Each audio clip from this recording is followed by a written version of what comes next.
moment I slipped my sandals off and felt the warm Hawaiian sand between my toes, I knew this vacation was going to be unforgettable, but not in the way I'd hoped. We had arrived in paradise, the turquoise waves gently lapping at the shore, and for a fleeting moment I felt a sense of excitement about our long-awaited getaway.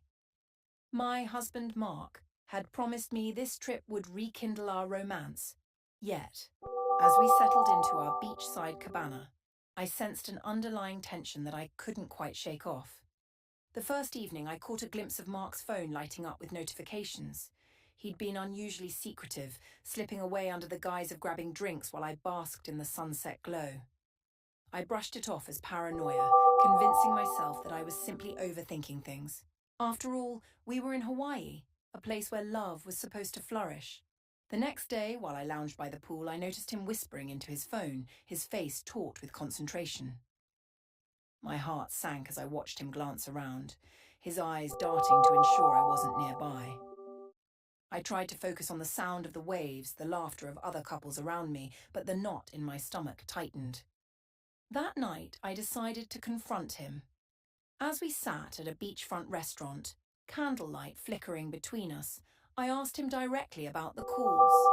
He feigned ignorance, saying it was just work. I wanted to believe him. After all, he had planned this trip, had told me how much he loved me, and how he wanted to reconnect. But the words felt hollow, like the shell I found washed up on the shore, a beautiful facade hiding emptiness within. The next day, I went for an early morning walk along the beach, hoping to clear my mind. As I wandered, I stumbled upon a hidden cove. The tranquility was soothing, but it didn't last long. I turned to leave when I noticed a familiar figure in the distance, laughter spilling from his lips like the waves crashing nearby. My heart dropped as I recognized the woman beside him, Sarah, his co-worker. They were close, their hands brushing against each other, their smiles too intimate. The paradise around me becoming a cruel illusion. I retreated, my heart pounding, the tropical air feeling heavy in my lungs.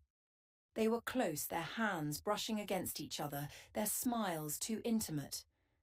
I felt the ground shift beneath me, the paradise around me becoming a cruel illusion.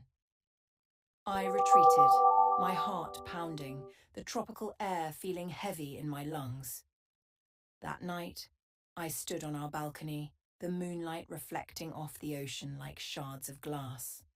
I replayed the image of Mark and Sarah in my mind, and the truth settled like a stone in my stomach. I had come to Hawaii seeking love and connection, only to uncover a betrayal that pierced deeper than any ocean wave. As I faced the reality of my marriage crumbling, I felt a flicker of determination. I wouldn't let this vacation be defined by his betrayal.